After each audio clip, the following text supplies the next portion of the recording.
이에 보아스가 룻을 맞이하여 아내로 삼고 그에게 들어갔더니 여호와께서 그에게 임신하게 하심으로 그가 아들을 낳은지라.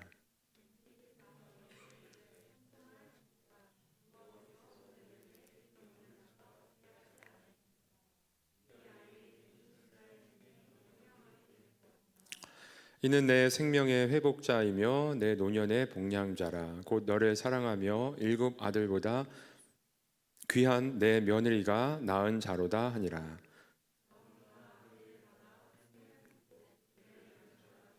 함께 읽겠습니다. 그의 이웃 여인들이 그에게 이름을 지어주되 나오미에게 아들이 태어났다 하여 그의 이름을 오벳이라 하였는데 그는 다윗의 아버지인 이새의 아버지였더라. 아멘. 반갑습니다, 여러분. 네, 한 주간 평안했나요? 네.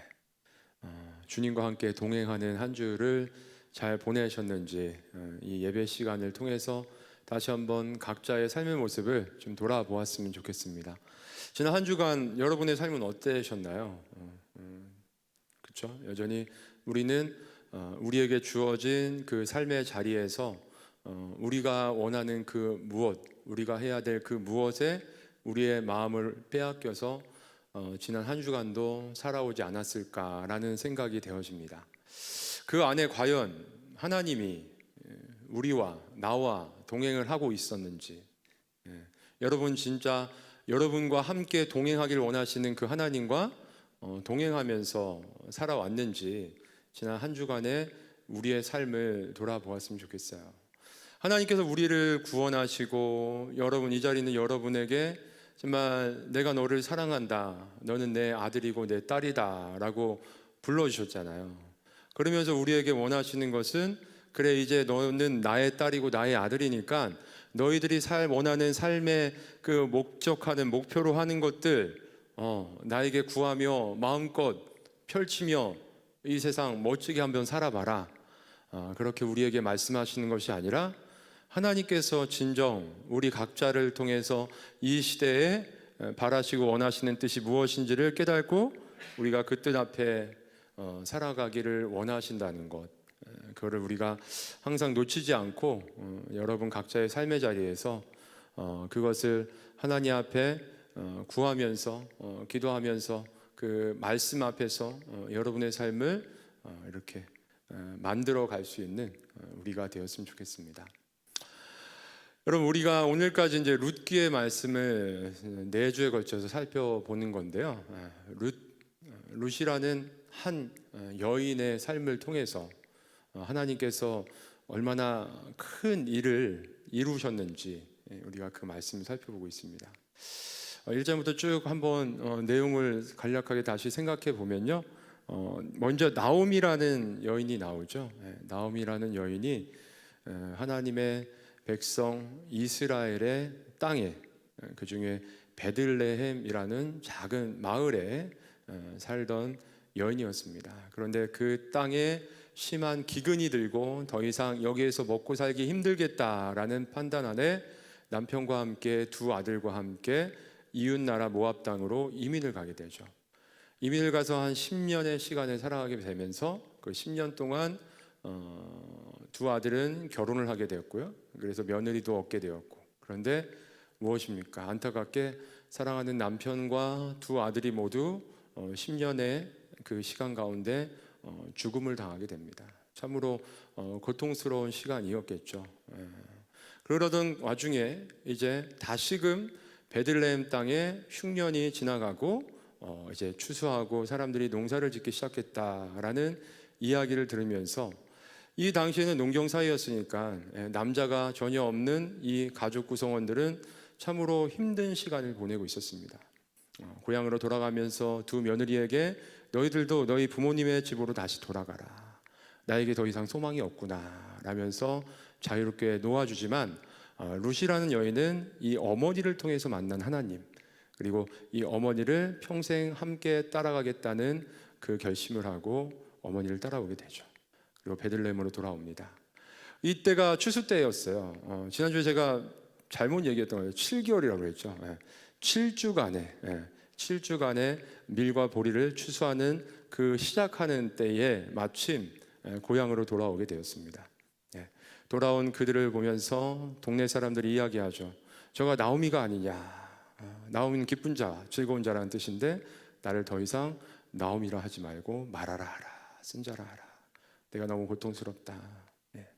그리고 얼마 후부터 이제 룻이 이야기하죠. 어머니, 저희들이 이렇게 있을 수 없잖아요. 제가 나가서 떨어지는 이삭이라도 주워 오겠습니다 하고 어머니께 허락을 받은 후 그렇죠. 그 추수하는 일터로 나갑니다.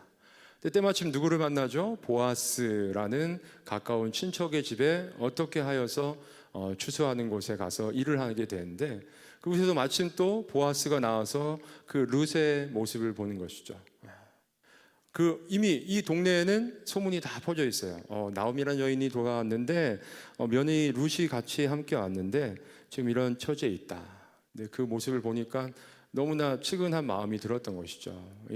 너가 여기를 떠나지 말고 내 추수하는 곳에서 계속해서 나와서 주실 것을 주어라. 그리고 배가 고프면 저기에 가서 먹을 것을 먹고 물을 마셔라 하면서 7주간의 추수 기간 동안 계속해서 룻은 보아스의 그 추수밭에 와서 은혜를 입게 되죠. 그리고 이제 추수가 다 끝나게 됩니다. 그러니까 이제 더 이상 이제 앞으로 어떻게 해야 되나 고민을 해야 될 찰나에 어머니였던 시어머니였던 나오미가 이제 저 보아스라는 남자가 우리의 기업을 물어줄 가까운 친척이니까 이 밤에 그 보아스의 곁에 가서 청혼을 해라. 지난주 말씀이죠. 갔더니 어떻게 했어요?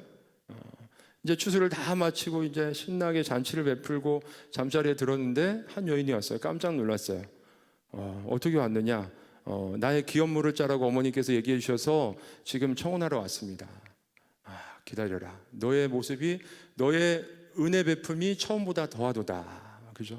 시어머니에게 은혜를 베풀어서 따라왔던 너의 모습이 귀했는데 지금 두 번째로 너의 시어머니와 너를 위해서 나에게 이렇게 청혼하러 온 모습이 더 귀하구나 하면서 내일 아침까지 기다려라.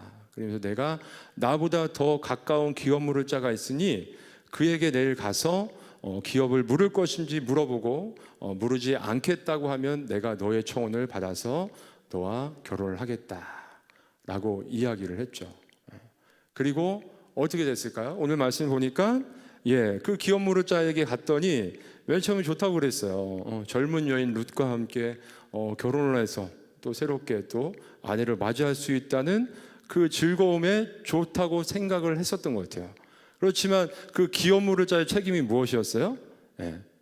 나오미가 고향 땅을 떠날 때 팔고 갔던 그 땅에 대한 소유권을 다시 돌려주기 위해서 값을 지불해야 되고, 또 그 나오미의 대를 잇기 위해서 아들도 낳아줘야 된다는 그 이야기 가운데 나는 기업을 묻지 않겠다 하면서 보아스에게 그 기업물의 책임을 이렇게 전해주죠. 그래서 오늘 말씀에 보니까 보아스와 룻이 드디어 결혼을 하고 아이를 낳아서 행복하게 잘 살았더라라는 말씀으로 이야기가 마쳐집니다. 지난주에 그래서 두 종류의 유력한 사람이 있다고 그랬죠. 어떤 사람이요? 굳이 굳이 내가 호의를 베풀지 않아도 될 사람에게 호의를 베푸는, 그걸 뭐라고 그랬죠? 다른 말로 헤세드, 인애라고 했는데, 이 헤세드의 은혜를 베푼 사람이 누구였어요? 룻이었죠. 룻이 시어머니에게 굳이 그 정말 홀어머니가 된 그분을 따라가서 그분을 평생 복량자로 자기가 살아갈 필요가 없는데 그 자기의 사랑을 베풀며 살아가기 위해서 따라왔고, 또 그 기업물을 자의 책임을 지기 위해서 어머니의 말씀대로 보아스라는 나이 많은 남자에게 가서 청혼을 하고, 그렇죠, 결혼까지 하는 이 헤세드. 두 번째로 뭐라 그랬죠? 기업물을 자의 책임을 졌던 보아스의 모습. 그렇죠. 기업물을 책임은 두 가지가 있다고 그랬죠. 구약 성경이. 땅을 무엇인가 정말 가난해져 가지고 땅을 팔았을 때 다시 물어올 때에 가까운 친척이 그거를 되물어 오는 의무가 있고, 또 자녀가 없이 죽었을 때에 그 자녀의 대를 잇기 위해서 가까운 친척이 그 책임을 물어야 된다. 우리가 이 시대를 살아가면서 하나님의 백성으로서 이 세상을 살아가면서도 이와 같이 정말 우리가 어떤 사랑을 굳이 베풀지 않아도 되지만 그 사랑을 베푸는 삶, 그리고 이 기업물을 자의 책임처럼 하나님의 말씀의 의무를 우리가 기억하면서 그 말씀 앞에서 살아가고자 하는 우리의 모습, 이 두 가지 여러분 기억하면서 지난 한 주간 삶으로 어떻게 어느 정도 살아보았나요? 그리고 앞으로 내가 이 세상을 살아가면서 이 말씀 앞에 이렇게 살아가야겠다고 얼마나 마음속에 가까이 이 말씀을 두게 되었는지요. 좀 생각해 보았으면 좋겠어요. 오늘 말씀을 마무리하면서 세 가지를 이야기하려고 하는데요. 뭐 다른 건 아닙니다. 첫 번째로는 뭘까요? 하나님께서 하나님의 자녀의 삶을 모든 것들을 다 보고 알고 계신다는 거예요. 룻의 이 말씀을 보면 하나님께서 룻과 나오미, 보아스의 삶의 모든 형편들을 다 아시고 그들의 삶 가운데 친히 개입하셔서 그들의 삶을 이끌어 가신다는 것이죠. 우리의 인생도 마찬가지예요. 그렇죠? 평소에 하던 말씀이잖아요. 그렇죠? 근데 다시 한번 오늘 말씀에 비추어서 우리의 삶을 생각해 봤을 때 하나님께서는 이 사사시대에 정말 별 볼 일 없고 정말 무명, 이름 없이 그냥 빛도 없이 사라져 버릴 수도 있었던 한 여인의 그 가난한 여인의 가정을 하나님께서 끝까지 지켜보고 계시며 그들의 믿음을 보고 계시면서 그들의 삶에 개입하셔서 그들의 삶을 인도해 가신다는 그거를 우리가 발견할 수 있는 거고요. 두 번째로는 하나님의 말씀 앞에 살아가는 사람은 하나님의 말씀을 기억하면서 그 말씀에 순종하기 위해 힘쓰는 삶을 살아가야 된다는 것이죠. 지금 룻이 그랬고요. 나오미가 그랬고 보아스의 삶이 그랬죠. 그와 같은 이들의 삶을 하나님께서 역사하셔서 어떻게 해주셨어요? 이들의 족보가 어디에 올라가는 거예요? 예수님이 이 땅에 오시는 메시아의 족보에 올라가게 되는 것이죠. 룻이라는 여인은 이스라엘의 여인이 아니잖아요. 그렇죠? 모압이라는 이방의 여인인데 예수님이 이 땅에 오시는 그 족보에 이름이 올라가게 됐어요. 룻과 보아스가 낳은 아들의 이름이 무엇이죠? 오벳이라는 아들인데요. 이 오벳은 다윗의 증조 할아버지죠. 그리고 다윗을 통해서 예수님께서 이 땅에 오시는 것이죠. 이 모습을 볼 때에 우리는 이 마지막 때에도 하나님께서 우리를 예수님 믿는 사람들로 거듭나게 하셔서 하나님 백성으로서 이 땅을 살아가게 하시는데 우리들의 삶을 통해서도 이와 비슷한 삶의 역사를 이루어 가신다는 것이죠. 예수님 재림하시기 전까지 하나님께서 이 땅에서 이루고자 하시는 교회를 통해서 이루고자 하시는 하나님의 역사를 바로 이 자리에는 우리의 삶을 통해서 이루어 가시는데 그렇다면 우리는 그와 같은 하나님의 역사 가운데서 하나님 앞에 귀하게 좀 더 사용받기를 원한다면 우리는 어떻게 해야 될까요? 하나님이 원하시는 이 시대에 나를 통한 삶의 뜻이 무엇일까? 계획이 무엇일까를 계속 고민하고 하나님 앞에 그 뜻을 묻고 나의 삶의 일상 속에서 살아가야 된다는 것이죠. 나에게 주어진 지금의 어떤 직업, 나에게 주어진 어떤 전공 과목의 수업들 물론 중요하고 그 삶의 자리에서 우리는 세상 속에 지금 살아가고 있으니까 내 주변에 아직 하나님을 알지 못하는 사람들이 사회생활 하듯이 그리고 학교에서 공부하듯이 그들이 성공적으로 하는 어떤 방법들을 우리가 깨달아 알아서 그거를 쫓아가며 살아가는데 우리가 우리의 삶을 허비하는 것이 아니라 허비라고 하면 좀 그럴까요? 그렇게 하는 것보다는 하기보다는 하나님의 말씀 앞에서 우리가 우리의 삶을 살아가기 힘써야 된다는 것이죠.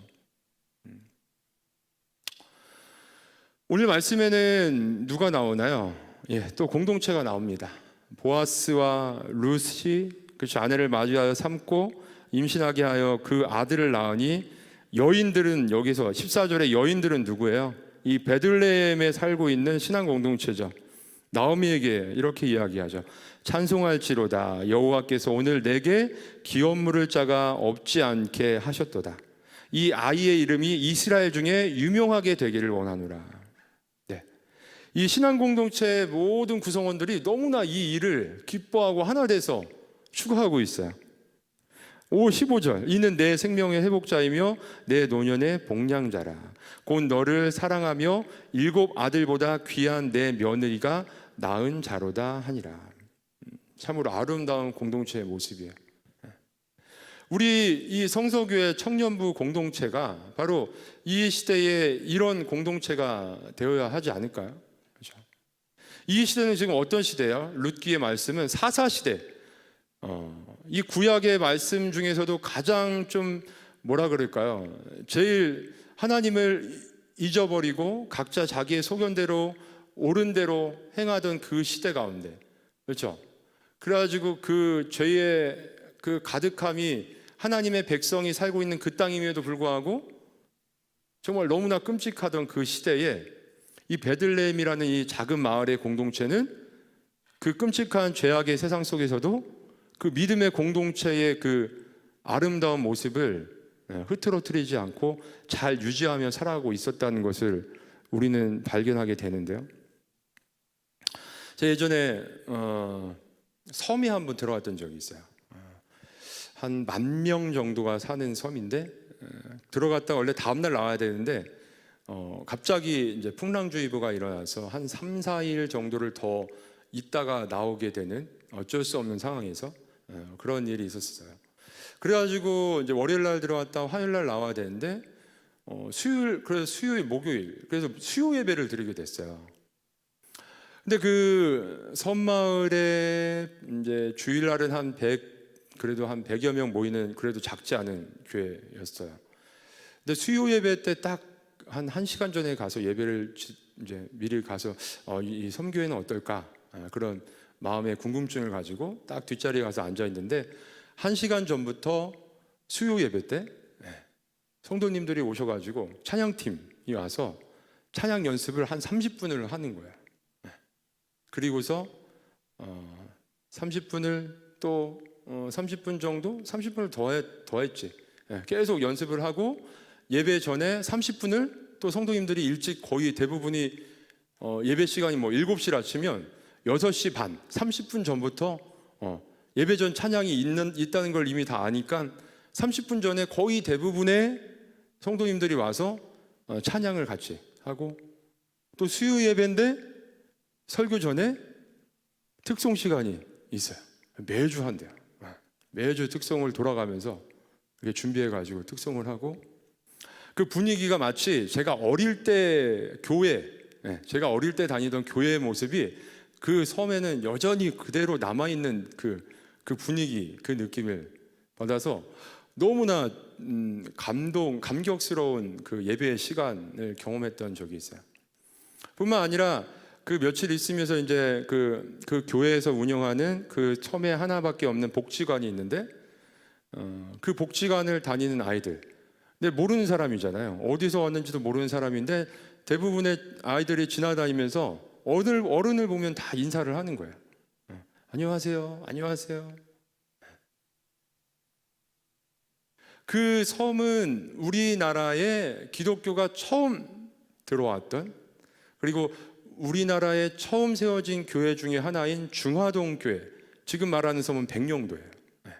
중화동 교회라는 그 교회가 있는 그 섬에는 동네마다 교회가 있어요. 그리고 복음화율이 거의 대부분의 사람들이 믿음 생활을 예전에는 거의 했는데 지금은 하여튼간 그래도 많이 하는 편이라고 해요. 근데 그 어린 친구들이, 그러니까 교회에서 운영하는 복지관에서 이제 맨날 또 거기서 모여서 놀고 거기에서 방과후 수업 같은 거 하고 하면서 그 어떤 교회에서의 그 신앙의 훈련들과 그런 것들이 그냥 자연스럽게 몸에 배어 있고 그런 모습들이 되게 신선했어요. 오늘날에도 2022년에도 2020년대에도 이런 곳이 있구나. 굉장히 감격스러운 생각이 들었던 때인데요. 여러분, 우리가 비록 섬에 있는 건 아니지만, 그렇죠?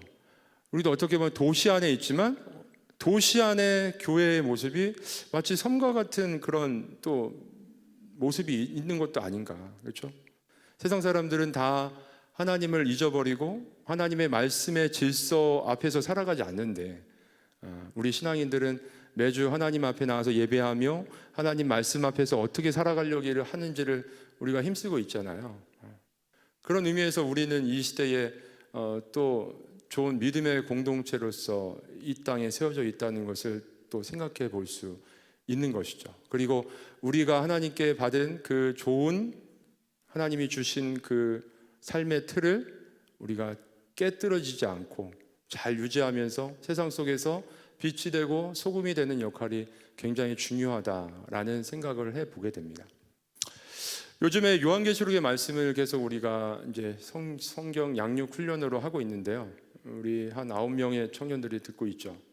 거기에서 우리 지금 이 시대를 마지막 때라고 우리가 알고 있는데, 그렇죠? 이 마지막 때에 하나님께서 일하시는 방법, 세상이 정말 죄로 가득하고 정말 많은 사람들이 그 죄 가운데 하나님께서 주시는 심판 아래에 놓여서 지금 그 심판의 어떤 내용들이 계속해서 예수님 오시기 전까지 이 땅 위에 점점 강도가 강해지는 이때를 우리가 살아가고 있다고 했는데, 심판이, 하나님의 심판이 이 땅 가운데 임할 때 세상 사람들은 뭐라고 그랬죠? 하나님 앞에 돌아오지 않아요. 더 우상을 따르고 회개하지 않고 하나님을 비방하며 세상에 하나님이 어디 있느냐라고, 그렇죠? 하나님을 대적한다고 그랬죠. 그런데 그 사람들이 하나님을 앞으로 돌아오는 그 유일한 통로가 뭐라고 그랬어요? 두 증인의 삶을 통해서 교회된 우리가 예수님의 증인으로 이 세상 속에 나가서 그 증인된 삶이 비록 세상이 박해를 받고 정말 우리가 불편하고 내가 꼭 그렇게까지 해야 되나? 그 책임감이 나에게 왜 있는 것인가? 나에게 왜 그 의무가 있지? 라고 우리의 생각이 들고 하기 싫다 하더라도 그 증인된 삶을 살아갈 때에 많은 사람들이, 헤아릴 수 없는 많은 사람들이 우리의 그와 같은 삶을 통해서 하나님 앞으로 돌아오게 된다라고 말씀을 나누고 있죠.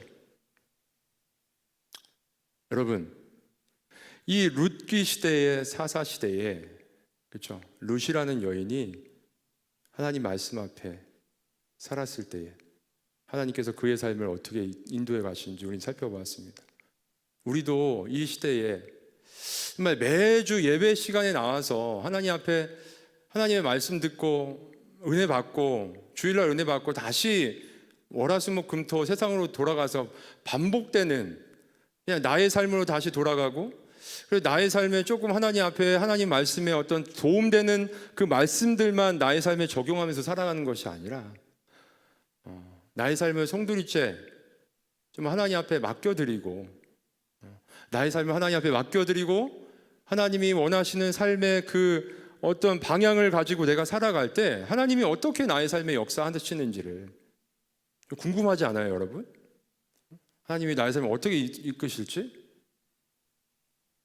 좀 그렇게 살아갈 수 있는 우리의 청년부가 되었습니다. 청년들이 되었으면 좋겠어요.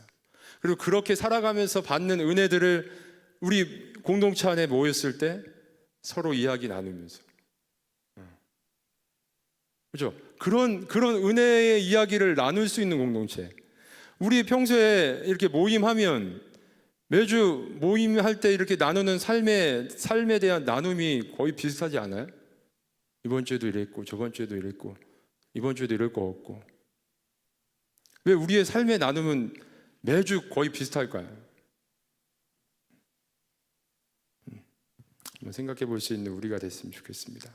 생각해보고 다짐하며 다시 한번 주님 앞에 설 수 있는 이 시간이 됐으면 좋겠습니다.